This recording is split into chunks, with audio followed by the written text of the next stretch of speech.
Punta na tayo sa next na pupuntahan natin. Kalanggaman Island.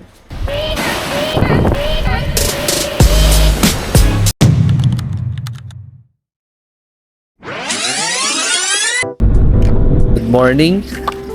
Medyo madilim pa around nung oras ngayon. 5 a.m. pa lang kaya ganito pa kadilim.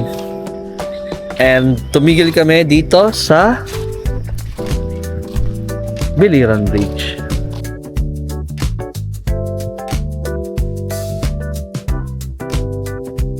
Ito, biyahe na kami papulumpon. Pero napatigil kami dahil huminto muna tayo dito sa part natin ng kalsada. Hindi ko alam kung saan to. Yun, dahil lang isa sa mga kasama natin hindi na talaga kaya.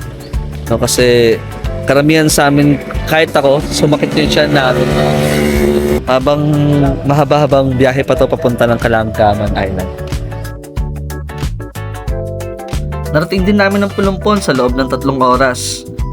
Yun nga pala yung mga bangkang sasakyan namin. Tapos dito, medyo hindi na maganda yung panahon. Ito, napag-desisyonan muna namin maglakad-lakad. Tapos dito, nakita namin yung simbahan. Dito, bumili kami ng pagkain para baon namin. At huwag natin kalimutan yung prutas. After maghintay ng ilang minuto, sumakay na rin kami sa bangka. Tapos maya-maya may dumating na nag-o-orient. Pinaalalahanan kami kung ano yung mga dapat at hindi dapat gawin. After mag-orient, umalis na rin kami. Sobrang alon na yun. Taas ng alon. After almost 1 hour, narating na rin namin ang Kalanggaman Island. Dito pa lang, tanaw na yung ganda ng isla.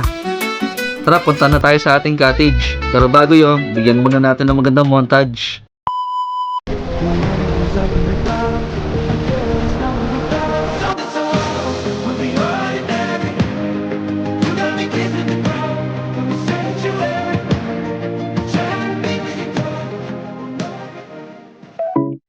Feeling main character Ngayon, mag-ayos-ayos muna kami para mag-picture.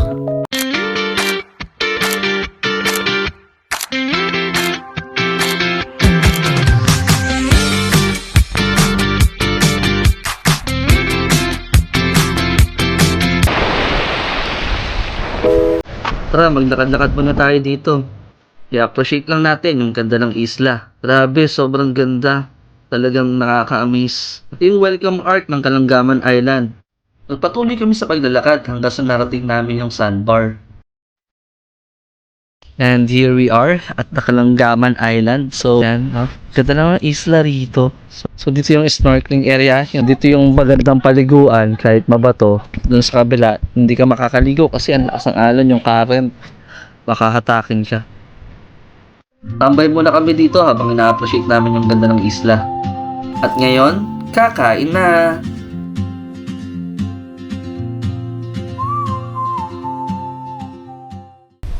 After kumain, napag-desisyon na namin maglakad-lakad.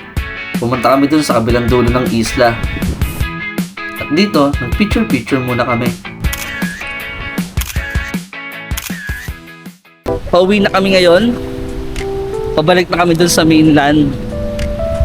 And sobrang ganda ng experience namin dito sa Kalanggaman Island. Talagang quality.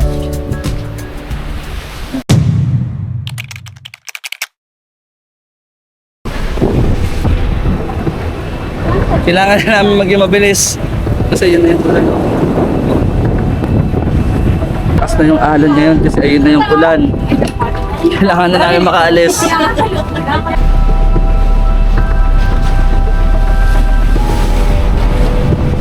Ayun o. Ulan na ayun o. Sa mga oras na ito, papalapit na yung ulan. Kaya kita nyo naman, talagang lumalakas na yung alon. Kaya kailangan maghihanda sa kung ano man ang pwedeng mangyari.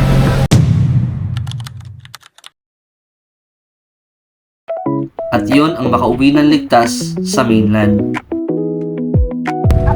Salamat at safe journey karating ngayon dito sa Pantalan. Maraming salamat. Dito ko na rin tatapusin tong vlog na to. At kita-kita na lang sa susunod na adventure. Quality? Ayos.